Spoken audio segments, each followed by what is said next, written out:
going on, you guys? It's your boy Patrick, aka Addicted to Combat, back for another week of fights. This time it's UFC 279. Khamzat Chimaev taking on Nate Diaz. A very strange welterweight main event, but it should be exciting anytime those two guys step in the cage. So, 13 fights on the slate for this week. I'm going to go through all of those and hopefully have the same result as last week at UFC Paris, where I went 9 for 9 on all of the bets, 5 money lines, 4 props. Couldn't have asked for a better night of betting, up 8.76 units on the night, on a 5 UFC event winning streak gambling-wise, you guys. Hit that like, hit that subscribe, join the team. Let's keep this channel growing. It should be a really fun time to make some more money for this card. Not the most exciting fights on the card. There are some good ones. I suspect there'll be some really boring fights, but some really exciting ones too. Either way, I think we have some good betting opportunities ahead of us. So without further ado, let's get into this fight card. Kicking off the night at welterweight, we have Darian Weeks taking on Johan Lainesse. Both guys looking for their first win inside the UFC. Darian Weeks is a minus 135 slight favorite over Johan Lainesse, the slight underdog at plus 110. 0-2 in the UFC for Darian Weeks. He lost on short notice, I believe it was, to Bryan Barberena and Ian Gary, both decision losses. He had a pretty good showing against Bryan Barberena in that fight where he showed pretty good striking output, a pretty good diversity in his mixed martial arts game. He is 28 years old, 5'11", 72-inch reach, so not a small welterweight, but he will be the smaller man compared to the 30-year-old, 6'1", 76-inch reach of the large and in charge Johan Lainesse, the White Lion, the Canadian powerhouse. Darian Weeks is a 5-2 professional fighter. He does have an amateur record, I think an extensive one over there in the IMMAF Federation. I think he had upwards of 20 fights where he had a positive record, if memory serves me correct. So a pretty good generalist is Darian Weeks. He's got some okay takedown ability, not a good ability to hold his opponents down there, a decent gas tank, and he had a great showing, as I mentioned, against Barberena, where he, was able to show some good striking output over 3 rounds, over 100 significant strikes thrown against Bryan Barberena. Unfortunately, he had 108 strikes thrown back his way, and you don't want to take that many strikes against Johan Lainesse. You will be separated from your consciousness if you do so. I think Darian Weeks is pretty open to get countered as well. At close range is probably where he would suffer the most. At distance, Darian Weeks can do some pretty good work. Johan Lainesse, coming off of his first professional loss, he is 8-1. He does have 6 KOs, all under 1.5 rounds. So he's a fast starter, a very powerful counter striker. He closes distance extremely fast and viciously. He's got a pretty good left hook, but his right hook really flatlines people. It's what almost took out Gabe Green, who had never been knocked out before, and Gabe Green was knocked down pretty viciously. The pure power of Johan Lainesse's hook on Gabe Green's head knocked him to the ground very quickly. Gabe Green showed great resiliency, and Johan Lainesse, the one knock on this guy is his gas tank. By the end of round 2, sometimes starts to fade. He puts 150% into all of his strikes, whether it's leg kicks, body kicks, his nice high kicks, and especially his powerful boxing. He loads up on that. And sometimes it takes, I always talk about this, it takes that one first professional loss to show you where the holes are in your game, really shove it in your face and say, you need to work on this. And for Johan Lainesse, that would be measuring himself, letting the knockout sequences come organically and to throw more into combination, not putting 100% in every strike, but slowly accelerating into his combinations. If he can fix that at 30 years old, I think we can see that improvement from him. It's not a whole lot to ask. And if not, he can still get this done early against Darian Weeks, who I see is very hittable, especially at close range. So I got the size and reach, the pure power and athleticism for Johan Lainesse. Down the stretch, the cardio, if this fight goes to round 3, not that Johan Lainesse cannot win a decision here, but he really would have had to make a statement in rounds 1 and rounds 2 and not fall apart.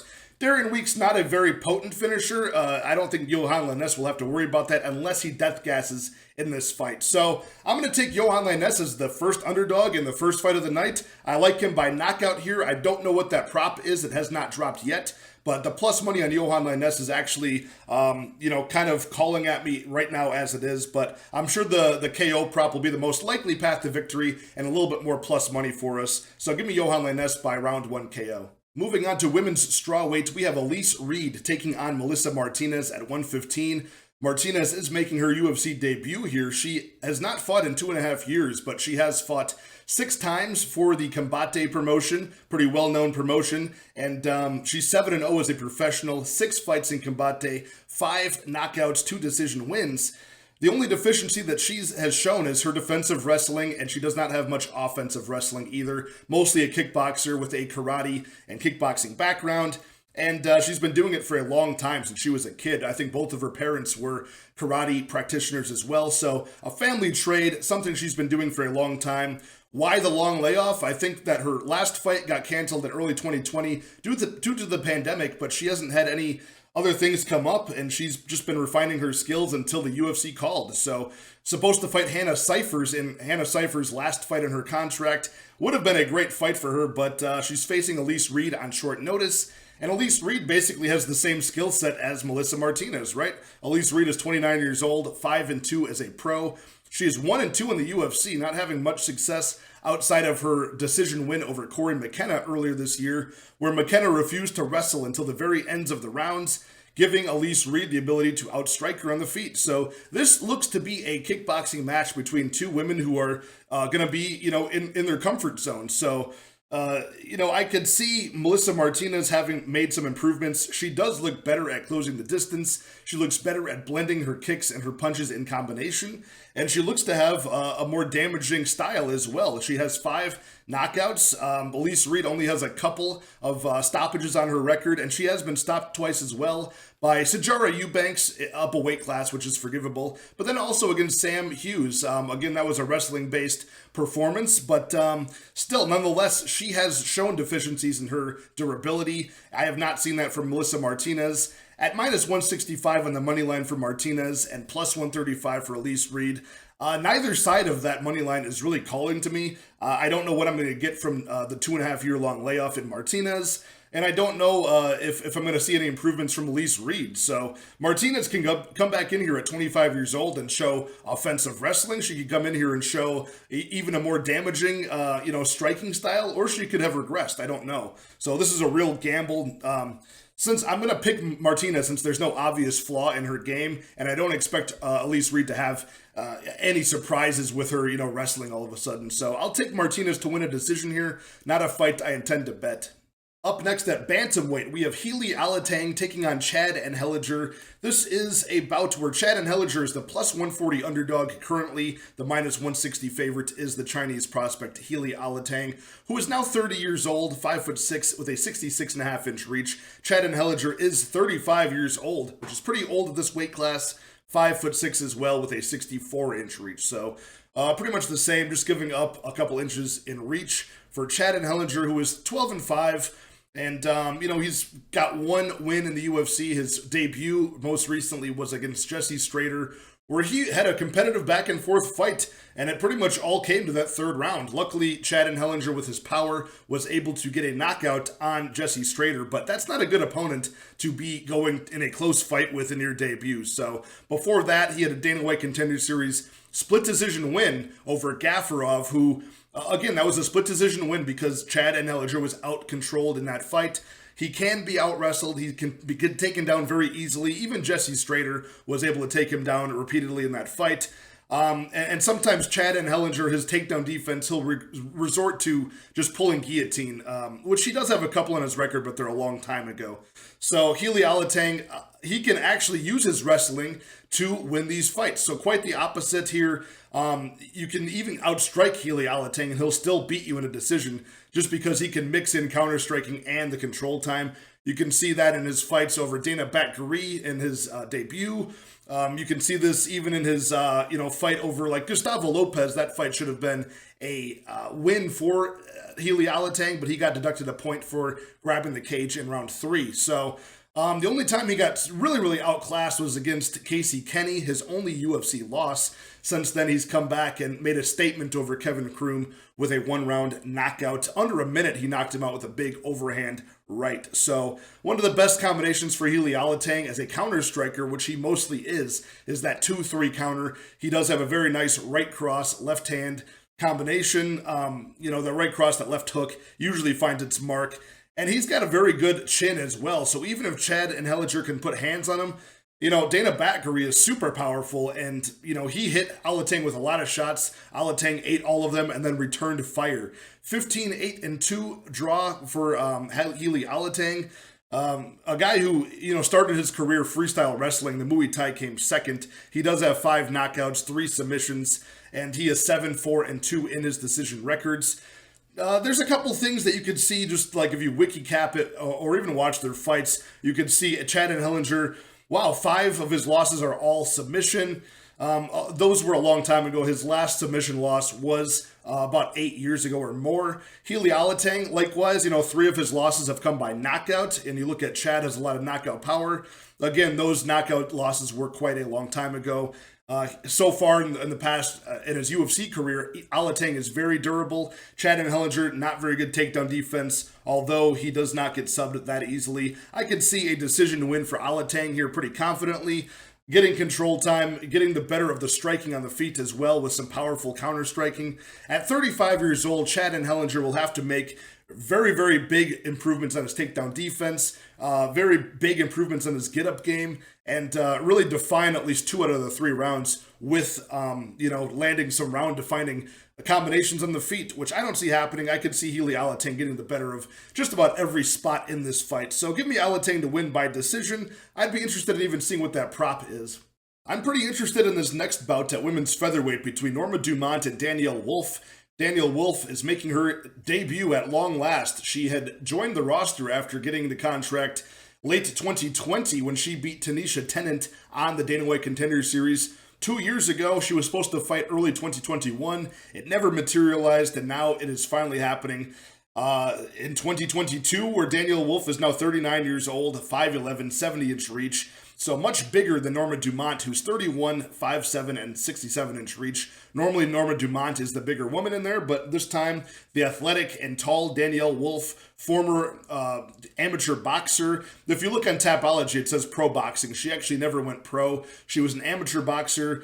A lot of the sites claim she was somewhere around like 30-14 was her record. She claims it was 64-9, which seems more accurate as far as the number of bouts she would have had, but interesting, she shaved some losses off of that record. But she was going to be in the Olympics in 2012 and 16, but they didn't have her weight class, which is 152 when she competed. So she ended up turning to mixed martial arts in 2016. And when she fights, she fought against Tanisha Tennant. She looks just as you would expect a boxer to look in mixed martial arts, pretty much only using her hands, trying to avoid getting taken down by not throwing kicks. She does throw the occasional high kick.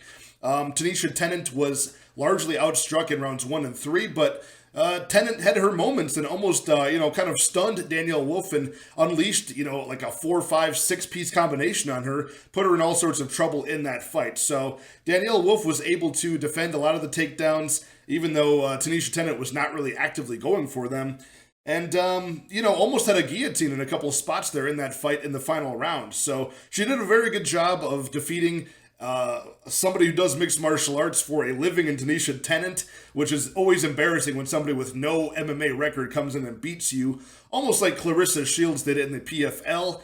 Norma Dumont, this is her wheelhouse, is the striking. She does have, of course, some general grappling skills, some good anti-wrestling, that she showed against Macy Chiasson, but she looked awful in that fight, and Macy Chiasson is not that great, was teeing off strikes on her, able to stalemate Norma Dumont on the cage the majority of the fight, and I know Dumont missed weight by a half of a pound for that fight, but she looked very bad in that fight, and it's just really hard to even bet on her now. She's a minus 330 favorite over Danielle Wolf, the plus 275 underdog.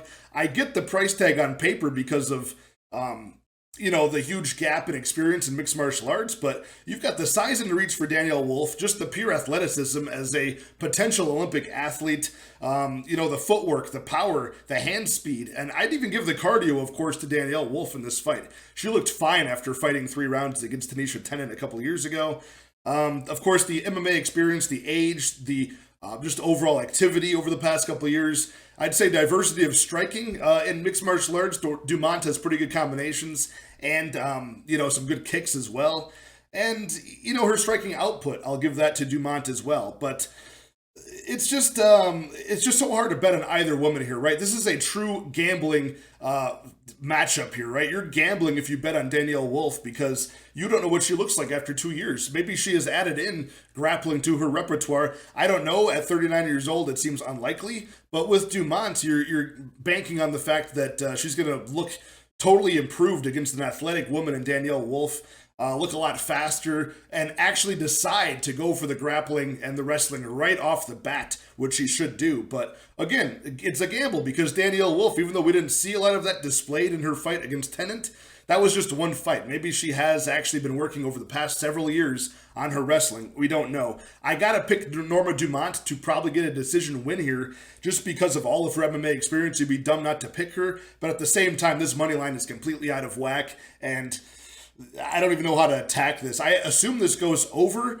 I have seen, at worst, Dumont's got knocked out by a tall Megan Anderson, who's kind of the same size as Danielle Wolf.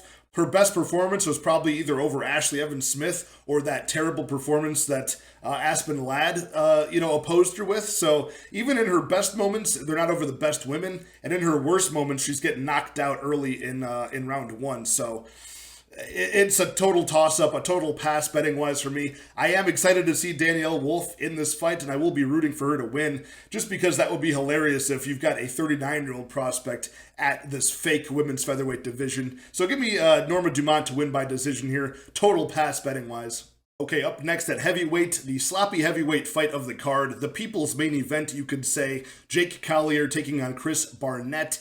Everybody knows the legend of Jake Collier. He used to be a middleweight in the UFC, once a light heavyweight, and then he took some time off, came back, tipping the scales at 265 these days. He's 6'3", the 78.5-inch reach. Certainly has the frame to support his big floppy physique.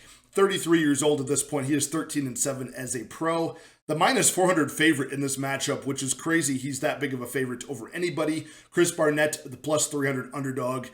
Chris Barnett, a very fun fighter, lovable character. He's 5'9", though, the 75-inch reach. He also tips the scales at the heavyweight limit. Last time he came out over Martin Budai, 263.5 on the scales. He is 36 years old at this point, 22-8 for Chris Barnett, 17 knockouts, 5-4 indecisions.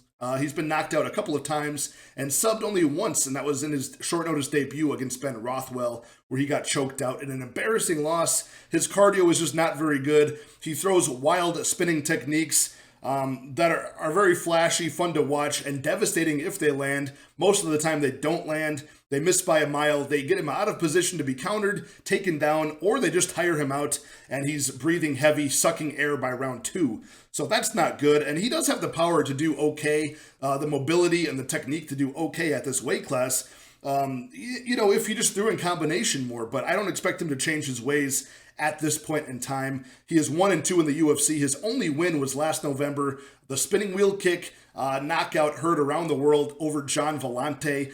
John Vellante was already a oversized light heavyweight, one of the worst guys in the roster at that point, and that night was actually his retirement fight. So that was his one loss for Chris Barnett. I'm glad he got the one win in the UFC. I don't see it happening again. Jake Collier, decent low-level heavyweight boxing, good head movement and combinations.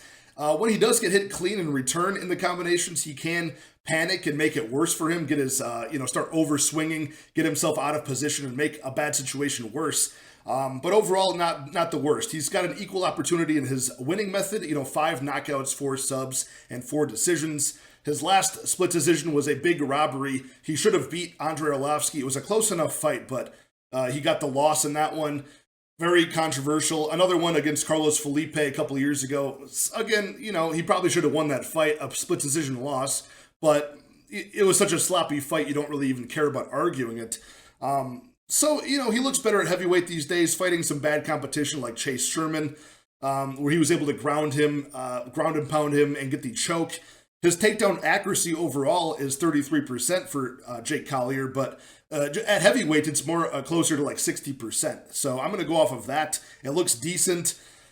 Chris Barnett has 0% takedown defense because he's only been taken down once by Ben Rothwell and was not able to defend that. So that's live here. I could see Chris getting taken down when he gets tired and out of position and ground and pounded or submitted here. But Jake Collier he strikes me as a guy where if he doesn't get the finish early, it seems like he's going to gas out and be kind of, look like he's wading through water like a lot of these low-end heavyweights do. So if he doesn't get that finish early, and Chris is a little bit tough early, I don't see him getting that finish. I could see this getting drug out to a decision for Collier. Minus 400 on the money line, not going to get there. Chris Barnett, just not enough of a knockout power to even, knockout threat to even play that, although it's possible. I don't even know where the value lies in this fight. I'm not high on either guy, but I think Jake Collier is the more complete fighter, and I think he will get this done. He's better at fighting through fatigue, and he's the bigger guy. So give me Jake Collier to win by decision here. Up next at middleweight, we've got Dennis Tiuliulin taking on Jamie Pickett. Tiuliulin was in the UFC for his very first time against Aliaskhab Khizriev. I think he was on short notice there. He was a huge underdog. Khizriev was like a 12-1 favorite over him. 34 years old, 6'1", a 77-inch reach for Tiuliulin. He's got an abysmal 10-6 record, does the Russian, but he's got very vicious round one combinations, a willingness to engage up close and get in a firefight with his opponents. Pretty good durability. It looks like he's got a good chin, and he's able to, bite down on his mouthpiece, get hit, and try to give you two in return. So he's got a pretty good hand speed, good counters. Again, this is all in round one. And when Jamie Pickett blitzes forward, he could get countered by Tiuliulin early. That's the most dangerous part of this fight. Otherwise, Tiuliulin suffers kind of the same affliction Jamie Pickett does, where he can get taken down and controlled by better wrestlers. And Tiuliulin, unfortunately, his gas tank is not that great either. So he's, been across M1, UAE Warriors, and his record basically reflects what I've just mentioned and what you can see on tape. A lot of early round one finishes, some round one losses as well. Otherwise, he goes to decision and loses, or loses the fight late. So most dangerous early. I'll give him the up-close boxing advantage and probably the durability advantage as well. But Jamie Pickett's going to have the experience, the size, the clinch work, the clinch strength, the speed, and just the better level of competition. And Jamie Pickett actually does have offensive wrestling in his back pocket. He can get out-wrestled, but his offensive wrestling is not so bad against smaller guys, susceptible guys like Laureano Staropoli. He can get takedowns over them, right? Joseph Holmes, he can get control time and takedowns on him. But guys like Punhele Soriano on the Contender Series, they're going to take him down and control him. Guys like Kyle Dawkins most recently, they're going to take him down and sub him in round one. It's going to happen. He's 2-3 in the UFC, 1-2 on the Dana White Contender Series. His best win still was probably against Jonathan Patti on his winning Contender Series bout, where he unleashed vicious combinations against Patti and knocked him out in round, I believe that was like round 2, I want to say. Let me check that for you guys here. Yes, it was 30 seconds into round 2. So Jamie Pickett does have power. The times he's been outstruck were against Tefan Nchukwi, and which isn't looking too good in hindsight now, I guess. But he also slipped up against Jordan Wright in round 1, I think like a year and a half ago. He was trying to take Jordan Wright down, got viciously elbowed and stunned, and then eventually knocked out. So this is going to be, I think, a big step down in competition for Jamie Pickett, obviously, coming off of the fight against Kyle Dawkins. It's just going to have to be a case where he uses that 80-inch reach to counter. I think he can do it. He's going to be the bigger, stronger guy against the cage. He can make this boring if need be. And Tiuliulin just does not seem to have a good gas tank. So I'm going to give the cardio, of course, to Jamie Pickett here, who doesn't even need elite cardio to win. And I think Jamie Pickett can then put this together and get a round 2 TKO. He's a minus 130 favorite currently, plus 110 the underdog on Tiuliulin. I think that's a pretty fair price on Jamie Pickett. The problem is you are having to trust Jamie Pickett, who has not been the greatest so far, doesn't seem to have great fight IQ, and, I'm not even sure about his toughness, but I think it's enough to get past Tiuliulin, who, is a guy with a pretty bad record and seems to be a one-trick pony in round 1. So give me Jamie Pickett, round 2, knockout. Another short notice replacement and another huge money line price tag. Jailton Almeida taking on the Pleasure Man, the Swedish sensation, fresh off the Dana White Contender Series win this year. Anton Turkalj is taking on Jailton Almeida, filling in for Shamil Abdurakhimov, which was going to be a heavyweight bout, I believe, but this is going to be a 220-pound catchweight fight. They're keeping Jailton Almeida down there at 205, where he's having trouble, making fights. But again, you got to remember that the men's light heavyweight actually has less men in the roster than women's flyweight. Let that sink in. So there's like 30 people at men's light heavyweight right now. 205 is really in need of some desperate growth. But Anton Turkalj at 220, he just weighed in at 205 back in late July, where he got a win over Acacio dos Santos in his Dana White Contender Series fight.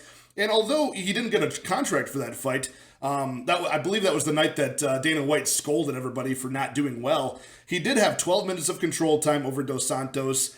He landed 11 out of 16 takedowns in 3 rounds. So his cardio looks okay. He does look very hittable on the feet, and Anton Turkalj is like a very, reckless and powerful guy. Spinning techniques, things like that, gets in close and muscles his opponents to succumb to the top pressure he employs on the ground. So he does rely on a lot of the strength there. That will be off the table against Jailton Almeida, who is as strong as they come at this weight class at 205, at 220, even stronger, I'm sure. Jailton Almeida is going to have size, muscularity, and he has the technique as well. So it's going to be strength versus strength and technique in the grappling realm. On the feet is probably where Anton Turkalj, the pleasure man, has the most chance of getting this done early. I've seen him land, spinning back fist knockouts on people before making his debut in the Contender Series. He is very reckless early. That recklessness can, either help him or it can be the, bane of his existence, almost like a Johnny Walker from Sweden. He's going to get out of position or he's going to get the knockout. But more often than not, Jailton Almeida at 6'3", a 79-inch reach. He weighed in at 224 pounds when he fought Parker Porter in May, muscled him around.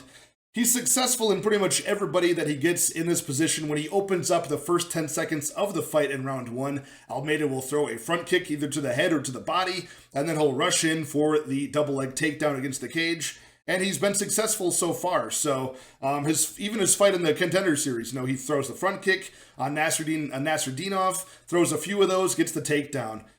Danilo Marquez throws the front kick, gets the takedown. Same with Parker Porter. So look for that combination to start off the fight. He'll probably be successful with it. Probably either get a ground and pound stoppage on Anton Turkalj or get the submission. So it's 50-50 with taking Jailton Almeida to win by submission or by knockout. I'm sure at his minus 900 price tag, the inside the distance is going to be wacky as well. So I'm actually liking the under 1.5 here, which is minus 135. I'm not a big under 1.5 guy. I'm not a big unders guy in general, but at this weight class, which is basically heavyweight, I think it's going to cover both sides. Anton's going to get something crazy early, or he's going to get defeated pretty early in this fight too. So Jailton puts the pressure on you with the ground and pound and the submission offense, always advancing position on the ground, and I think he gets it here. So I'm going to call him. Actually, I'm going to predict an early round 2, TKO on the ground. That's just the way I see this playing out. Maybe he starts inching his way towards a ground and pound stoppage. Turkalj gets saved by the bell, thrown on his stool, and Jailton's able to put him out in round 2 early. So I like the under 1.5 here. Covers both guys, in my opinion. What can you say? It's a short notice bout. I don't see Turkalj pulling the upset as a plus 550 underdog. Give me Jailton round 2 TKO. This next fight at 145 could be pretty exciting between Hakeem Dawodu and Julian Erosa. I believe this is the prelim headliner. So Hakeem Dawodu, the Canadian, 13-2 record. He was a Muay Thai fighter with, I believe, about 50 Muay Thai fights before his UFC career, which he began in his early 20s in World Series of Fighting, where he was undefeated and knocking fools out. Even the great Mikey Malott, who was a Canadian prospect, and now in the UFC, he knocked him out pretty early on in his career as well. But now in the UFC, he's a decision machine, aside from, I think, getting finished in his debut and then one finish himself. So other than that, a lot of decision wins, some decision losses. He's one of these guys that's a classic kickboxer, and he does not go for takedowns, and his takedown defense and get-up game needs some work. The good guys like Evloev can keep him down. He does have that risk of always being in a close split decision because the judges are going to say, okay, you got taken down and held for 3 minutes, but you knocked the guy's head off for 2 of those minutes. How do we score the round? They can never agree, and that ends up giving him a split decision loss at times or a split decision win at times. So that's why those are speckled across his career. He does a pretty good at the clinch range as well, even though he can get controlled against the cage. Sometimes he does have that good Muay Thai double collar tie, can throw knees. He has decent fight IQ as well, and, can attempt to stay out of harm's way on the ground with some wrist control, head control, things like that. Julian Erosa, 33 years old, 6'1", with a 74-inch reach for the former lightweight.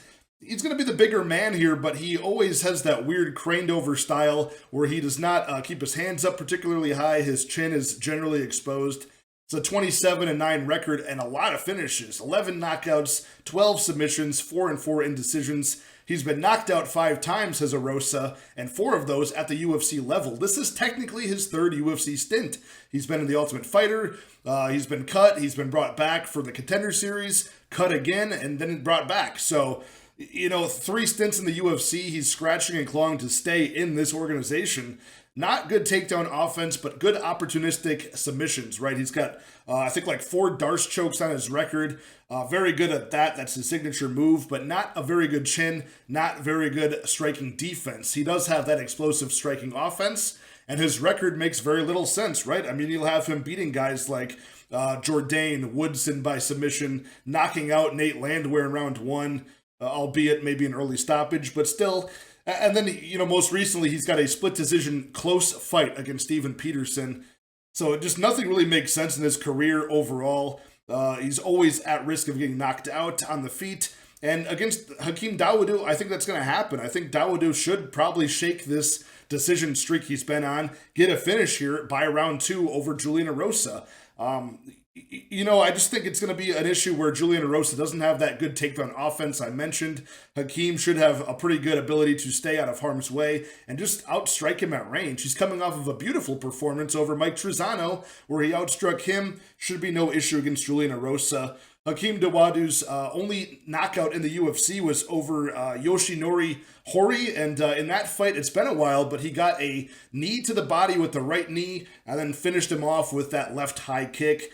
Knocked him out cold. I think a similar sequence could be game against Julian Erosa.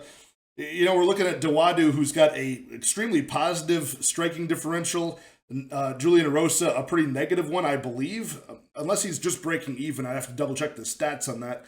But again, I don't see a lot of upside for Julian Erosa here at 33 years old. Dawodu, still only 31. Very powerful guy with, a 13-2 record. 6-2 in the UFC. In a fight I see being kept largely on the feet, give me Hakeem Dawodu round 2 knockout. I am so looking forward to this fight at light heavyweight between Johnny Walker and Ian Cutelaba. As the schedule stands now, this will open up the main card of the pay-per-view, and it should. I mean, this is a very good fight for both guys, I would say, to make it exciting. Both guys like to throw recklessly, and both guys don't like going to the scorecard. So, Ian Cutelaba, 28 years old for the Moldovan, 6'1", 75-inch reach. Very big and strong guy, but Johnny Walker at 30 years old, the Brazilian is 6'6" with an 82-inch reach, a switch stance fighter, 15 knockouts for Walker, 12 knockouts for Ian Cutelaba. Only 4 decisions out of 25 fights for Ian Cutelaba, and only 3 decisions out of 25 fights for Johnny Walker. So, fight doesn't go to decision, a very good bet. Maybe even the under 1.5 at plus money currently could be a good bet as well. Johnny Walker's a plus 165 underdog. Ian Cutelaba a minus 195 favorite, and that seems to be climbing on the side of Ian Cutelaba, who is coming off of a loss to Ryan Spann, right? He's coming off of, I believe that was his last fight. Let me double check that. I'm starting to lose my memory here. Yeah, round 1 guillotine, 2 minutes and 22 seconds in. I remember Ian Cutelaba having a little bit of success early, started to get hit a little bit, and then started loading up and throwing wildly, as he tends to do when he gets in trouble, and managed to get his neck snatched up by Ryan Spann. So they have a couple of opponents in common, Cutelaba and Walker. Ryan Spann, Khalil Roundtree, Misha Serkinov, and Enrique da Silva. Johnny Walker has actually handled more of those opponents than Ian Cutelaba has. They both destroyed Khalil Roundtree, but Johnny Walker, the SBG Ireland move has been a topic of debate. A lot of people saying that camp has made him worse and a little bit more hesitant. I think the level of opponents he's had to face recently has been just as to blame, right? Thiago Santos, a lot of people have been timid to throw and open up against Thiago Santos, and I think Johnny Walker is very aware that he's been KO'd viciously like 4 times now. Jamal Hill, he looked a little bit more loose and relaxed against Jamal Hill, and it ended up costing him. But if I could get into the mind of Ian Cutelaba, I believe Cutelaba probably will believe that he can take out the glass chin of Walker and do it quickly. So I'm going to expect less of the Greco-Roman and relentless takedown threat from Cutelaba early. I think this will devolve into a striking battle and a reckless one pretty early in this fight. I think Cutelaba will break out the wrestling if he cannot get in range against Johnny Walker, or if he starts getting tagged on the feet.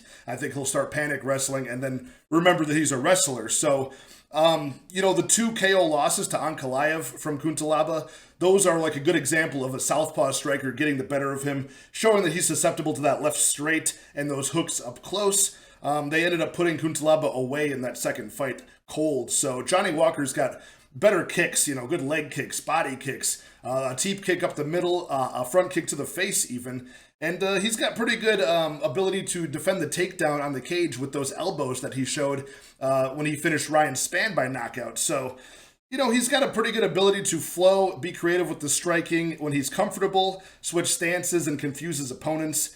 And, out of 15 knockouts for Johnny Walker, only 2 of those have been outside of round 1. Same for Ian Cutelaba. 12 of his 13 pre-UFC fights have ended in round 1. So, honestly, both guys are dangerous and most dangerous early. And at that point, I think both have an equal chance to win this fight. So for this to be plus 165 Walker, a 2-1 favorite for Cutelaba, I'm going to take Johnny Walker, the bigger guy with the longer reach. And he seems to have a more of a diversity to end the fight with his strikes. So I'm going to take him to win here just as a, you're flipping a coin. I want the plus money on the bigger, more explosive guy.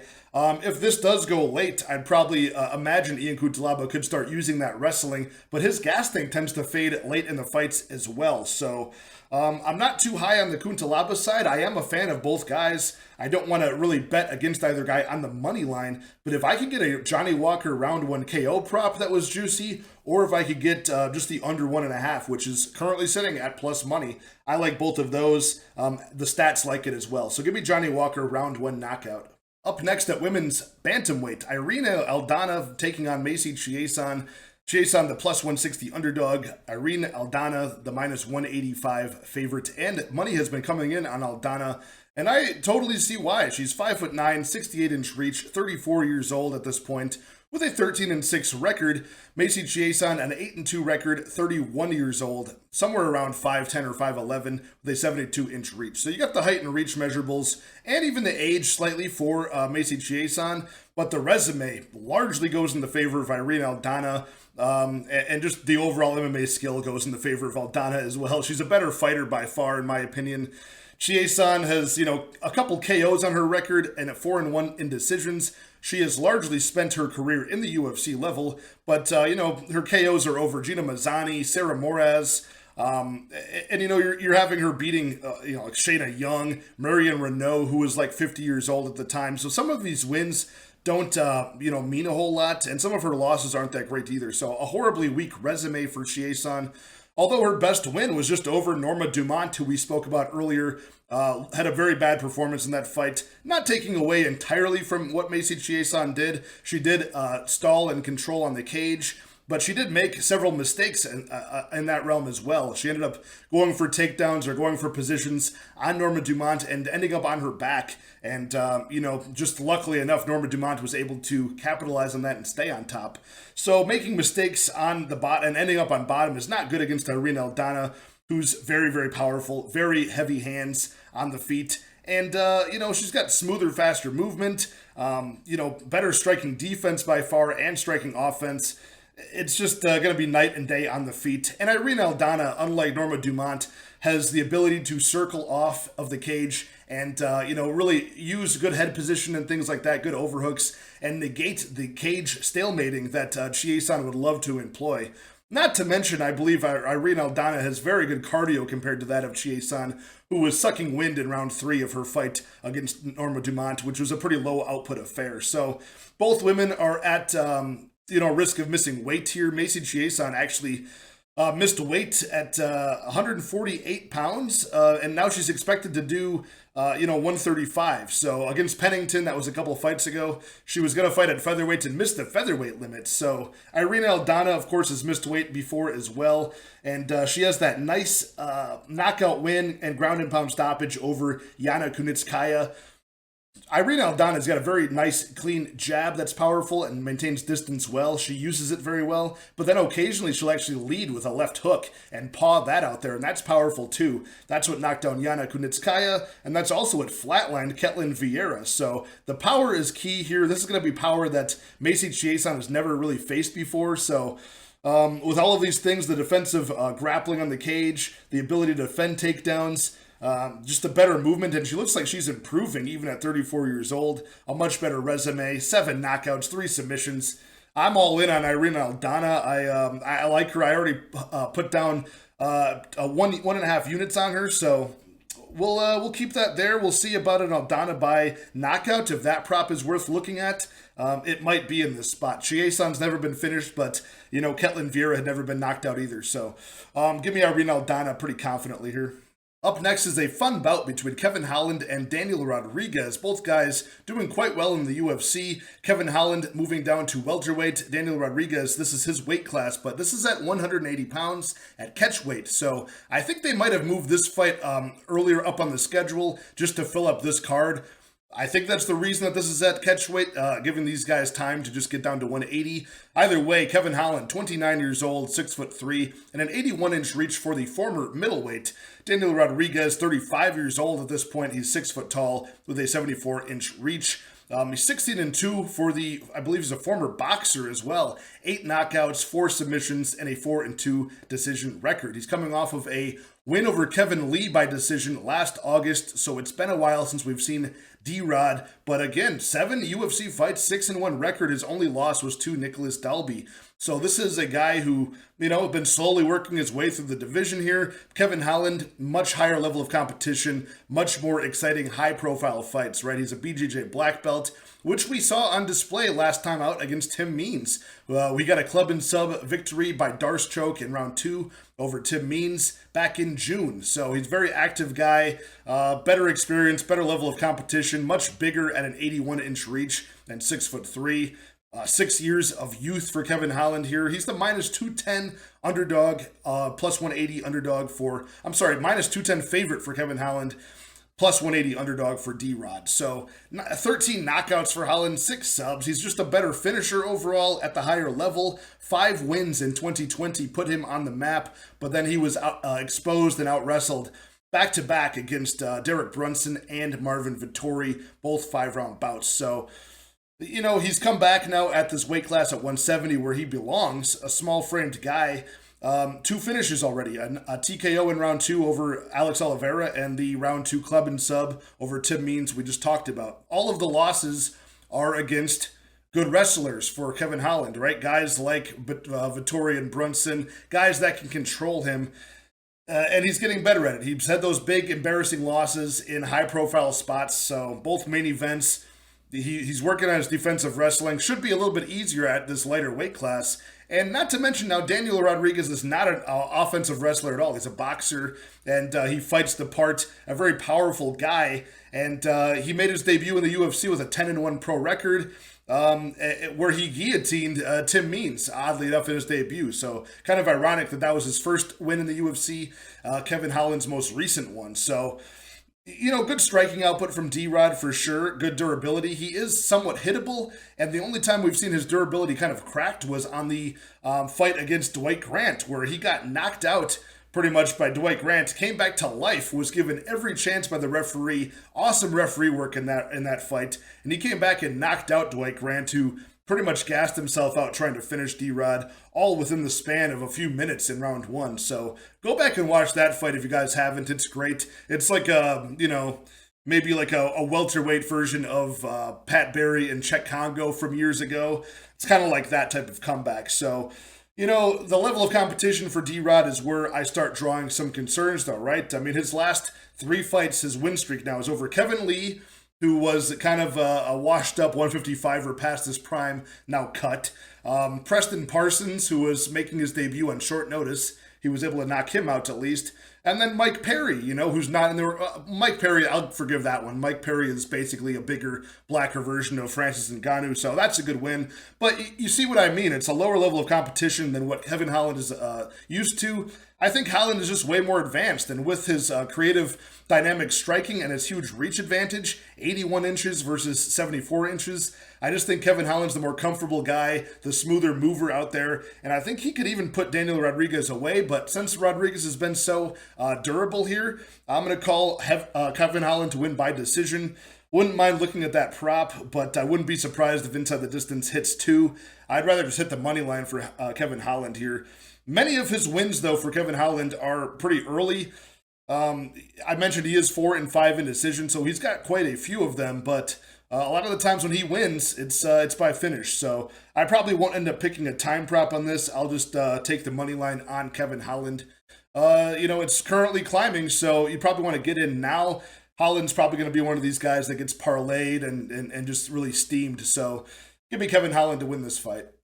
Up next is the co-main event of the pay-per-view. Li Jingliang takes on Tony Ferguson at welterweight. I believe this is the first time Ferguson has been at 170 since he was on Team Brock Lesnar back in The Ultimate Fighter in 2011, where he won and then moved to lightweight, went on a giant 12-win streak in the lightweight division. And now he's turned that 12-fight win streak into a 4-fight losing streak. The fight game is a cold bitch for Tony Ferguson. He's 38 years old, 6 foot tall, with a 76.5-inch reach. So he's got a reach advantage over the Leech, Li Jingliang, who's 6 foot tall, a 72-inch reach, and 34 years old. So 4 crucial years of youth at 170. Li Jingliang is the natural welterweight, a much bigger, thicker guy, but he will be giving up that reach. He is coming off of Li Jingliang, that round 2 knockout over Muslim Salikov, the first guy to knock out Muslim Salikov, the king of Kung Fu, and that was pretty recent earlier this year. So 16 UFC fights for the Leech. He is 11-5 in those. 10 knockouts, 5-5 in decisions, 4 submissions, and he's been subbed a couple times as well, but never knocked out. Tony Ferguson is a guy who, very much like Li Jingliang, both of these guys have a wrestling base. Of course, Ferguson at a lighter weight class, but a higher level in college, and he's a BJJ black belt as well. He loves to sprawl and then lock up that Darce choke. If he doesn't get the Darce choke, Ferguson will then transition to the back, get a rear naked choke. He's got very slick transitions. Again, I mentioned that legendary 12-fight winning streak in the lightweight division. I think the only guy rivaling that now would be Charles Oliveira, but he's got some work to do. His losing streak is all top guys at lightweight, though. Gaethje, Oliveira, Dariush, and most recently getting knocked out by that crazy front kick from Michael Chandler. So all of those guys are the top guys right now at the division.